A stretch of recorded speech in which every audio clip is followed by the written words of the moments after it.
ನಮಸ್ತೆ, ಅನು ಕುಕಿಂಗ್ ಚಾನಲ್ಗೆ ಸ್ವಾಗತ. ನಾನು ಅನಿತಾ. ಇವತ್ತಿನ ರೆಸಿಪಿನಲ್ಲಿ ತುಂಬ ಸುಲಭವಾಗಿ ಈಸಿಯಾಗಿ ಹೆಸರು ಬೇಳೆ ಹಲ್ವನ ಯಾವ ರೀತಿ ಮಾಡೋದು ಅಂತ ನೋಡ್ಕೊಳ್ಳೋಣ. ಯಾವುದೇ ಒಂದು ಹಬ್ಬ ಹರಿದಿನಗಳಿಗಾಗಲಿ ಅಥವಾ ಸ್ವೀಟ್ ತಿನ್ನಬೇಕು ಅನ್ನಿಸ್ದಾಗ ದೇವರ ನೈವೇದ್ಯಕ್ಕೆ ಎಲ್ಲದಕ್ಕೂ ಸೂಪರ್, ದೇಹಕ್ಕೆ ತಂಪು ಆರೋಗ್ಯಕರವಾದ ಒಂದು ಸ್ವೀಟ್ ರೆಸಿಪಿ ಮಾಡೋದು ಹೇಗೆ ಅಂತ ನೋಡ್ಕೊಳ್ಳೋಣ. ಅದಕ್ಕೂ ಮುಂಚೆ ನೀವಿನ್ನೂ ನನ್ನ ಚಾನಲ್ಗೆ ಸಬ್ಸ್ಕ್ರೈಬ್ ಆಗಿಲ್ಲ ಅಂತಂದರೆ ಪ್ಲೀಸ್ ಸಬ್ಸ್ಕ್ರೈಬ್ ಮಾಡ್ಕೊಳ್ಳಿ. ಬನ್ನಿ ಇವಾಗ ಹೇಗೆ ಮಾಡೋದು ಅಂತ ನೋಡ್ಕೊಳ್ಳೋಣ. ಮೊದಲಿಗೆ ನಾನಿಲ್ಲಿ ಒಂದು ಬಾಣಲಿನ ಇಟ್ಕೊಂಡು ಅದಕ್ಕೆ 1 ಕಪ್ಪು ಹೆಸರು ಬೇಳೆನ ಹಾಕ್ಕೊಂಡಿದ್ದೀನಿ. 1 ಕಪ್ ಅಳತೆನಲ್ಲಿ 1 ಕಪ್ಪು ಹೆಸರು ಬೇಳೆನ ಹಾಕ್ಕೊಂಡಿದ್ದೀನಿ. ಇವಾಗ ಹೆಸರು ಬೇಳೆ ಎಲ್ಲ ಕಲರ್ ಚೇಂಜ್ ಆಗಬೇಕು, ಅಲ್ಲಿ ತನಕ ಉರಿನ ಮೀಡಿಯಮ್ ಫ್ಲೇಮಲ್ಲಿ ಇಟ್ಕೊಂಡು ಕೈ ಬಿಡಬಾರ್ದು, ಅಲ್ಲಿ ಆ ರೀತಿ ಫ್ರೈ ಮಾಡ್ಕೊಳ್ಬೇಕು. ಏನಿಲ್ಲ ಅಂದ್ರೂ ಒಂದು 3ರಿಂದ 4 ನಿಮಿಷ ಫ್ರೈ ಮಾಡಿಕೊಂಡ್ರೆ ಸಾಕು. ಈ ರೀತಿ ಫ್ರೈ ಆಗುತ್ತೆ. ಉರಿನ ಮೀಡಿಯಮ್ ಫ್ಲೇಮಲ್ಲಿ ಇಟ್ಕೊಂಡ್ರೆ ಸಾಕು. ಇವಾಗ ನೋಡಿ, ಇದನ್ನು ಒಂದು ಸೈಡಿಗೆ ತೆಗೆದು ಅದನ್ನು ತೊಳ್ಕೊಂಡು ತಗೊಳ್ಳೋಣ. ನೋಡಿ, ಇವಾಗ ಒಂದು ಕುಕ್ಕರ್ಗೆ ತೊಳೆದಿರುವಂಥ ಹೆಸರು ಬೇಳೆನ ಹಾಕ್ಕೊಳ್ತಾ ಇದ್ದೀನಿ. ನಾನಿಲ್ಲಿ 1 ಕಪ್ಪು ಹೆಸರು ಬೇಳೆಗೆ ಒಂದು 3 ಕಪ್ಪಷ್ಟು ನೀರನ್ನ ಹಾಕ್ಕೊಂಡಿದ್ದೀನಿ. ನೀರು ಹೆಸರು ಬೇಳೆ ಬೇಯುವಷ್ಟು ಮಾತ್ರ ನೀರು ಹಾಕ್ಕೊಳ್ಳಿ, ನಮಗೆ ಜಾಸ್ತಿ ನೀರು ಬೇಕಾಗಲ್ಲ. ಇವಾಗ ಮುಚ್ಚಳನ ಮುಚ್ಚಿ ಒಂದು 2 ವಿಸಲ್ ಬರೆಸಿ ಆಮೇಲೆ ಓಪನ್ ಮಾಡಿ ತೋರಿಸ್ತಾ ಇದ್ದೀನಿ. 2 ವಿಸಲ್ ಆದಮೇಲೆ ಎಷ್ಟು ಚೆನ್ನಾಗಿ ಹೆಸರುಬೇಳೆ ಬೆಂದಿದೆ ಅಂತ ನೋಡಿ. ಹಾಗೆಯೇ ನೀರು ಕೂಡ ಪರ್ಫೆಕ್ಟಾಗಿದೆ. ನನಗೆ ಸ್ವಲ್ಪನೂ ಕೂಡ ಜಾಸ್ತಿ ಆಗಿರಲಿಲ್ಲ ನೀರು. ತುಂಬ ಚೆನ್ನಾಗಿ ಸ್ಮೂತಾಗಿ ಹೆಸರುಬೇಳೆನೂ ಕೂಡ ಬೆಂದಿತ್ತು, ಹಾಗೆಯೇ ನೀರು ಕೂಡ ಹದವಾಗಿ ಕರೆಕ್ಟಾಗಿ ಆಗಿತ್ತು. ಇವಾಗ ಇದನ್ನು ಒಂದು ತಣ್ಣಗಾದ್ಮೇಲೆ ಮಿಕ್ಸಿ ಜಾರ್ಗೆ ಹಾಕ್ಕೊಂಡು ನೈಸಾಗಿ ಪೇಸ್ಟ್ ಮಾಡ್ಕೊಳ್ಬೇಕು.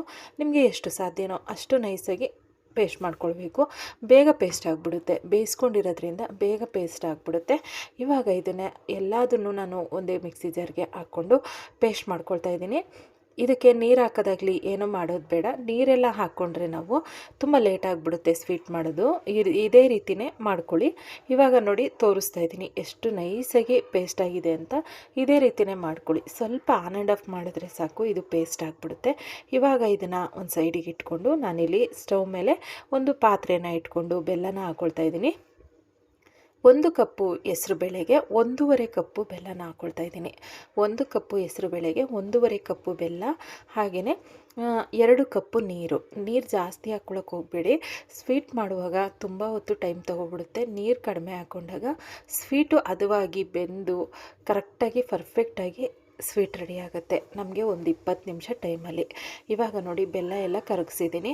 ಈ ರೀತಿ ಕರಗಿಸ್ಕೊಂಡ್ರೆ ಸಾಕು. ತುಂಬ ಹೊತ್ತು ಪಾಕ ಎಲ್ಲ ಮಾಡ್ಕೊಳ್ಳೋದಿಲ್ಲ, ಏನು ಬೇಡ, ಬೆಲ್ಲ ಕರಗಿಕೊಂಡ್ರೆ ಸಾಕು. ಇವಾಗ ಅದನ್ನು ಒಂದು ಸೈಡಿಗಿಟ್ಟು ನಾನಿಲ್ಲಿ ಇನ್ನೊಂದು ಬಾಣಲಿನ ಇಟ್ಕೊಂಡು ಅದಕ್ಕೆ 1 ಕಪ್ಪು ತುಪ್ಪ, ಎಣ್ಣೆ ಎರಡನ್ನೂ ಮಿಕ್ಸ್ ಮಾಡಿಕೊಂಡು ತೊಗೊಂಡಿದ್ದೀನಿ. ಎಣ್ಣೆ ಬಂದು ಅರ್ಧ ಕಪ್ಪು, ತುಪ್ಪ ಅರ್ಧ ಕಪ್ಪು, ಎರಡು ಅರ್ಧ ಕಪ್ಪನ್ನು ಸಮ ಪ್ರಮಾಣದಲ್ಲಿ ತೊಗೊಂಡಿದ್ದೀನಿ. ಇವಾಗ ಒಂದು ಅರ್ಧ ಕಪ್ಪು ತುಪ್ಪನ ಹಾಕ್ಕೊಂಡು ಅದಕ್ಕೆ ಸ್ವಲ್ಪ ಬಾದಾಮಿ ಗೋಡಂಬಿನ ಹಾಕ್ಕೊಳ್ತಾ ಇದ್ದೀನಿ. ತುಪ್ಪ ಸ್ವಲ್ಪ ಬಿಸಿ ಆದಮೇಲೆ ಬಾದಾಮಿ ಗೋಡಂಬಿನ ಹಾಕ್ಕೊಂಡು ಚೆನ್ನಾಗಿ ಫ್ರೈ ಮಾಡ್ಕೊಳ್ಳೋಣ. ಅಂದರೆ ತುಂಬ ಕಲರ್ ಚೇಂಜ್ ಆಗೋ ತನಕ ಫ್ರೈ ಮಾಡೋದೇನು ಬೇಡ, ಸ್ವಲ್ಪ ಫ್ರೈ ಆದರೆ ಸಾಕು. ನೋಡಿ, ಇಷ್ಟು ಫ್ರೈ ಆದರೆ ಸಾಕು. ಇವಾಗ ಇದಕ್ಕೆ ನಾನು ಒಂದು ಅರ್ಧ ಕಪ್ಪಷ್ಟು ರವೆನ ತೊಗೊಂಡಿದ್ದೀನಿ. ರವೆ ಬಂದು ನಾವು ಉಪ್ಪಿಟ್ಟಿಗೆ ಬಳಸುವಂಥ ರವೆ. ಉಪ್ಪಿಟ್ಟಿಗೆ ನಾರ್ಮಲಾಗಿ ಬಾಂಬೆ ರವೆನ ಬಳಸ್ತೀವಲ್ಲ, ಸಣ್ಣ ರವೆ, ಮೀಡಿಯಮ್ ರವೆ, ಅದೇ ರವೆ ಇದು. ಒಂದು ಅರ್ಧ ಕಪ್ಪಷ್ಟು ರವೆನ ಹಾಕ್ಕೊಳ್ತಾ ಇದ್ದೀನಿ. ಇವಾಗ ರವೆನೂ ಕೂಡ ತುಪ್ಪದಲ್ಲಿ ಚೆನ್ನಾಗಿ ಫ್ರೈ ಮಾಡ್ಕೊಳ್ಳೋಣ. ಅದು ಎಷ್ಟು ಚೆನ್ನಾಗಿ ಗಮ್ ಅನ್ನಬೇಕು, ರವೆ ಎಲ್ಲ ಅಳ್ಳಬೇಕು ತುಪ್ಪದಲ್ಲಿ. ಹಾಗೆಯೇ ಗಮ್ ಅಂತ ಒಂದು ಸ್ಮೆಲ್ ಬರುತ್ತೆ. ರವೆ ಉರಿಬೇಕಂದ್ರೆ ಗಮ್ ಅಂತ ಒಂದು ಸ್ಮೆಲ್ ಬರುತ್ತೆ. ಆ ಸ್ಮೆಲ್ ಬರೋ ತನಕ ನೋಡಿ ಈ ರೀತಿ ಹುರ್ಕೊಳ್ಬೇಕು. ಇವಾಗ ಪರ್ಫೆಕ್ಟಾಗಿ ಆಗಿದೆ ನನಗೆ.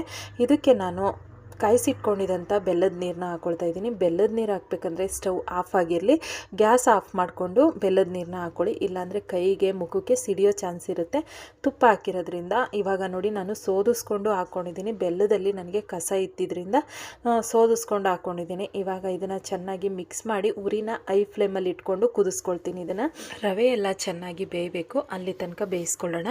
ನೋಡಿ, ಇವಾಗ ಕುದಿ ಬಂದಿದೆ, ರವೆನೂ ಕೂಡ ಪರ್ಫೆಕ್ಟಾಗಿ ಬೆಂದಿದೆ. ಇವಾಗ ಇದಕ್ಕೆ ಆವಾಗಲೇ ರುಬ್ಬಿಟ್ಕೊಂಡಿದ್ದಂಥ ಹೆಸರು ಬೇಳೆನ ಹಾಕ್ಕೊಳ್ಳೋಣ. ಹೆಸರು ಬೇಳೆನ ರುಬ್ಬಿಟ್ಟಿದ್ವಲ್ಲ, ಆ ಒಂದು ಪೇಸ್ಟ್ನ ಹಾಕ್ಕೊಳ್ತಾ ಇದ್ದೀನಿ. ಈ ಒಂದು ಪೇಸ್ಟ್ನ ಹಾಕುವಾಗ ಉರಿನ ಮೀಡಿಯಮ್ ಫ್ಲೇಮಲ್ಲಿ ಇಟ್ಕೊಳ್ಳಿ, ಇಲ್ಲ ಲೋ ಫ್ಲೇಮಲ್ಲಿ ಇಟ್ಕೊಳ್ಳಿ. ಆಮೇಲೆ ಬೇಕಂದರೆ ಹೈ ಫ್ಲೇಮ್ ಇಟ್ಕೊಂಡು ನೀವು ಕೈ ಬಿಡ್ದಾಗೆ ನಾವು ಕೈ ಆಡಿಸ್ತಾ ಇರಬೇಕು. ಇದು ಯಾವುದೇ ಕಾರಣಕ್ಕೂ ಗಂಟಾಗೋದಾಗಲಿ ಮತ್ತೊಂದಾಗಲಿ ಆಗೋದಿಲ್ಲ. ತುಂಬಾ ಈಸಿಯಾಗಿ ನಾವು ಮಾಡ್ಕೊಳ್ಬೋದು.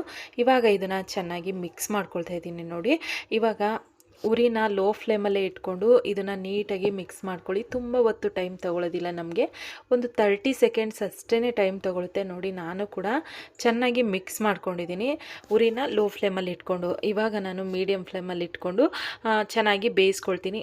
ನೋಡ್ತಾ ಇದ್ದಂಗೆ ಇದು ಗಟ್ಟಿ ಆಗ್ತಾ ಬರುತ್ತೆ. ಏನಿಲ್ಲ ಅಂದ್ರೂ ಒಂದು 10 ನಿಮಿಷದೊಳಗಡೆ ಆಗಿಬಿಡುತ್ತೆ. ತುಂಬ ಹೊತ್ತು ಟೈಮ್ ತೊಗೊಳ್ಳೋದಿಲ್ಲ. ನೀರು ಕಡಿಮೆ ಹಾಕ್ಕೊಂಡಿರ್ಬೇಕು ಅಷ್ಟೇ, ತುಂಬ ಜಾಸ್ತಿ ಹಾಕ್ಕೊಳ್ಳೋಕೆ ಹೋಗ್ಬಿಡಿ, ನೀರು ಕಡಿಮೆ ಹಾಕ್ಕೊಳ್ಳಿ, ಆವಾಗ ಬೇಗ ಸ್ವೀಟು ರೆಡಿ ಆಗಿಬಿಡುತ್ತೆ. ಇವಾಗ ನೋಡಿ, ಒಂದು 60% ಸ್ವೀಟ್ ರೆಡಿ ಆದಾಗ ನಾನು ಇದಕ್ಕೆ ಮಿಕ್ಕಿರುವಂಥ ತುಪ್ಪ ಹಾಕ್ಕೊಂಡು ಏಲಕ್ಕಿ ಪುಡಿನ ಹಾಕ್ಕೊಂಡಿದ್ದೀನಿ. ಸ್ವಲ್ಪ ಏಲಕ್ಕಿ ಪುಡಿ ಹಾಗೆಯೇ ಮಿಕ್ಕಿರುವಂಥ ತುಪ್ಪ, ಟೋಟಲಾಗಿ ನಾನಿಲ್ಲಿ 1 ಕಪ್ಪು ತುಪ್ಪ ಹಾಗೆಯೇ ಎಣ್ಣೆ ಎರಡು ಮಿಕ್ಸ್ ಮಾಡಿ 1 ಕಪ್ಪು ತುಪ್ಪನ ಹಾಕ್ಕೊಂಡಿದ್ದೀನಿ. ಇವಾಗ ಇದನ್ನು ಚೆನ್ನಾಗಿ ಮಿಕ್ಸ್ ಮಾಡೋಣ. ಇದು ಎಲ್ಲ ಡ್ರೈ ಆಗಿಬಿಡುತ್ತೆ, ತುಪ್ಪ ನಮಗೆ ಕಾಣಿಸಲ್ಲ, ಮೇಲ್ಗಡೆ ಎಲ್ಲ ಹೀರ್ಕೊಂಡ್ಬಿಡುತ್ತೆ. ನಾವು ಸ್ವೀಟ್ನ ಮಾಡ್ತಾ ಅದೆಲ್ಲ ಸ್ವಲ್ಪ ರಿಲೀಸ್ ಆಗುತ್ತೆ, ತುಂಬ ರಿಲೀಸ್ ಆಗೋದಿಲ್ಲ, ಸ್ವಲ್ಪ ಕಾಣಿಸುತ್ತೆ ಮೇಲೆ ಅಷ್ಟೇ. ಸ್ವೀಟ್ ಮಾತ್ರ ತಿನ್ನೋದಕ್ಕೆ ಸೂಪರಾಗಿರುತ್ತೆ. ನಮಗೆ ಎಲ್ಲೂ ಇಷ್ಟು ತುಪ್ಪ ಹಾಕಿದ್ದೀವಿ, ಎಣ್ಣೆ ಹಾಕಿದ್ದೀವಿ ಅಂತಲೇ ಅನಿಸಲ್ಲ, ಅಷ್ಟು ಚೆನ್ನಾಗಿರುತ್ತೆ. ಸ್ವಲ್ಪನೂ ಕೂಡ ಕೈಗೆ ಎಣ್ಣೆ ಥರ ಅಂಟೋದಾಗಲಿ ತುಪ್ಪ ಅಂಟೋದಾಗಲಿ ಏನೂ ಆಗಲ್ಲ. ನೋಡಿ, ನೋಡ್ತಾ ಇದ್ದಂಗೆ ಸ್ವೀಟು ಎಷ್ಟು ಚೆನ್ನಾಗಿ ರೆಡಿ ಆಯಿತು ಅಂತ. ಕಲರು ಕೂಡ ಚೇಂಜ್ ಆಗಿದೆ. ಹಾಗೆಯೇ ಸ್ಟಾರ್ಟಿಂಗು ನಾವು ಮಾಡೋದಕ್ಕೆ ರೆಡಿ ಮಾಡ್ಕೊಂಡಾಗಿಂದ ನಾವು ಯಾವಾಗ ಹೆಸ್ರುಬೇಳೆ ಪೇಸ್ಟ್ ಹಾಕ್ತೀವಲ್ಲ ಅವಾಗಿಂದ ಲಾಸ್ಟ್ ತನಕನೂ ಕೈ ಬಿಡಬಾರ್ದು. ಕೈ ಬಿಟ್ಟರೆ ತಳ ಕಚ್ಚಿಬಿಡುತ್ತೆ, ಹೆಸ್ರುಬೇಳೆ ಆಗಿರೋದ್ರಿಂದ ತಳ ಕಚ್ಚುತ್ತೆ. ಹಂಗಾಗಿ ಕೈ ಬಿಡದಾಗೆ ನಾವು ತಿರುಗಿಸ್ತಾನೆ ಇರಬೇಕು, ಸ್ವೀಟು ಕಂಪ್ಲೀಟಾಗಿ ರೆಡಿ ಆಗೋ ತನಕ. ಇವಾಗ ನೋಡಿ, ಪರ್ಫೆಕ್ಟಾಗಿ ಸ್ವೀಟ್ ರೆಡಿಯಾಗಿದೆ. ಇವಾಗ ನಾನು ಮುಚ್ಚಿ ಒಂದು 2 ನಿಮಿಷ ಲೋ ಫ್ಲೇಮಲ್ಲಿ ಇಟ್ಟು ಉರಿನ ಈ ರೀತಿ ಮುಚ್ಚಿ ಬಿಟ್ಟಿದ್ದೆ. ಅದಾದಮೇಲೆ ತುಪ್ಪ ಎಲ್ಲ ಎಷ್ಟು ಚೆನ್ನಾಗಿ ಬಿಟ್ಕೊಂಡು ಬಂದಿದೆ ನೋಡಿ. ಅಂದರೆ ತುಂಬ ತುಪ್ಪ ಬಿಟ್ಕೊಳ್ಳುತ್ತೆ ಅಂತ ಹೇಳಲ್ಲ, ರಿಲೀಸ್ ಆಗುತ್ತೆ, ಸ್ವಲ್ಪ ರಿಲೀಸ್ ಆಗುತ್ತೆ ಅಷ್ಟೇ. ಇವಾಗ ನೋಡಿ, ನಾನು ಒಂದು ಸ್ಪೂನಲ್ಲಿ ಕೂಡ ತೆಗೆದು ತೋರಿಸ್ತಾ ಇದ್ದೀನಿ. ಸ್ಪೂನ್ಗೂ ಕೂಡ ಸ್ವಲ್ಪನೂ ಕಚ್ತಾ ಇಲ್ಲ, ಅಷ್ಟು ಪರ್ಫೆಕ್ಟಾಗಿ ಸ್ವೀಟ್ ರೆಡಿಯಾಗಿದೆ. ಇವಾಗ ಒಂದು ಸರ್ವಿಂಗ್ ಬೌಲ್ಗೆ ಹಾಕ್ಕೊಂಡು ಅದನ್ನು ಒಂದು ಸ್ಪೂನಲ್ಲಿ ತೆಗೆದು ತೋರಿಸ್ತೀನಿ ನೋಡಿ. ಬಾಯಲ್ಲಿಟ್ಟರೆ ಕರ್ಗೋಗುವಂಥ ಸ್ವೀಟು ಪರ್ಫೆಕ್ಟಾಗಿ ರೆಡಿಯಾಗಿದೆ ಅಂತಲೇ ಹೇಳ್ಬೋದು. ನಾವು ಮಾಡೋ ವಿಧಾನ ಕರೆಕ್ಟಾಗಿದ್ದರೆ ಎಲ್ಲಿನೂ ಕೂಡ ಅಡುಗೆ ಕೆಡಲ್ಲ, ಹಾಗೆಯೇ ಪರ್ಫೆಕ್ಟಾಗಿ ನಾವು ಅಡುಗೆನ ಮಾಡ್ಕೊಳ್ಬೋದು.